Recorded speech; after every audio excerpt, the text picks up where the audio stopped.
was right with him. You went side by side. But I was right behind with him. He moved to the inside line, going towards the first corner. I just chased him then, and he opened the gap. And knowing me, like he does know, he must realize that if there was a gap, I was going to try to overtake him.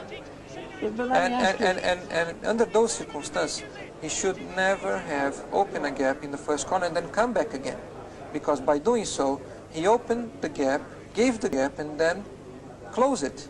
And in that circumstance, there was no way to avoid an incident.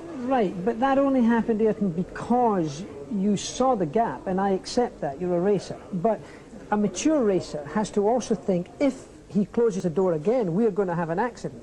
And in fact, that was a high-speed entry. So it could have been a very serious accident. Absolutely. So wouldn't it not have been more prudent under those circumstances to have at least seen that the gap was on then, and whichever way we've looked, there has been plenty going on. This is Lucian Janciaro that you can see in the all-yellow car, who's chasing down Alex Moss and Kent Chen, and ironically they're all in different classes, but doesn't mean that the race action becomes any less exciting. Now that was an ambitious move, Tony. Yeah, that was a little bit poor judgment. I mean, the overtaking maneuver was way too late. There was really not a real place to overtake.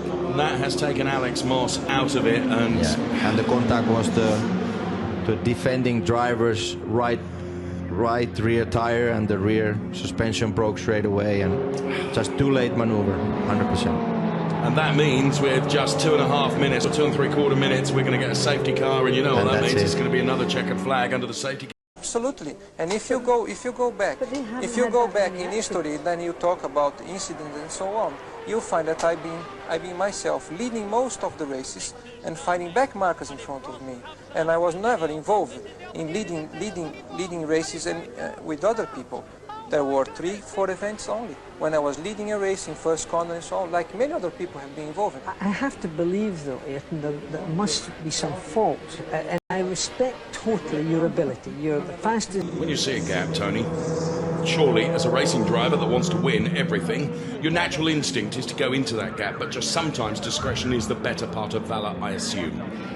Yeah, I mean, yesterday and today I've seen some nice overtaking moves. I've seen some drivers clearly showing that they are going for overtaking, but I didn't see a real gap. I didn't see a real side-by-side action, so that creates a bigger chance of an accident. And like we saw here, I just think the car trying to overtake was just way too late, and just the speed. It looks like without the car, the 489 being there, looks like the yellow car would just overshoot the corner straight away. Like literally, it looks like he ran into the other driver, and not even trying to obey or follow the racing line.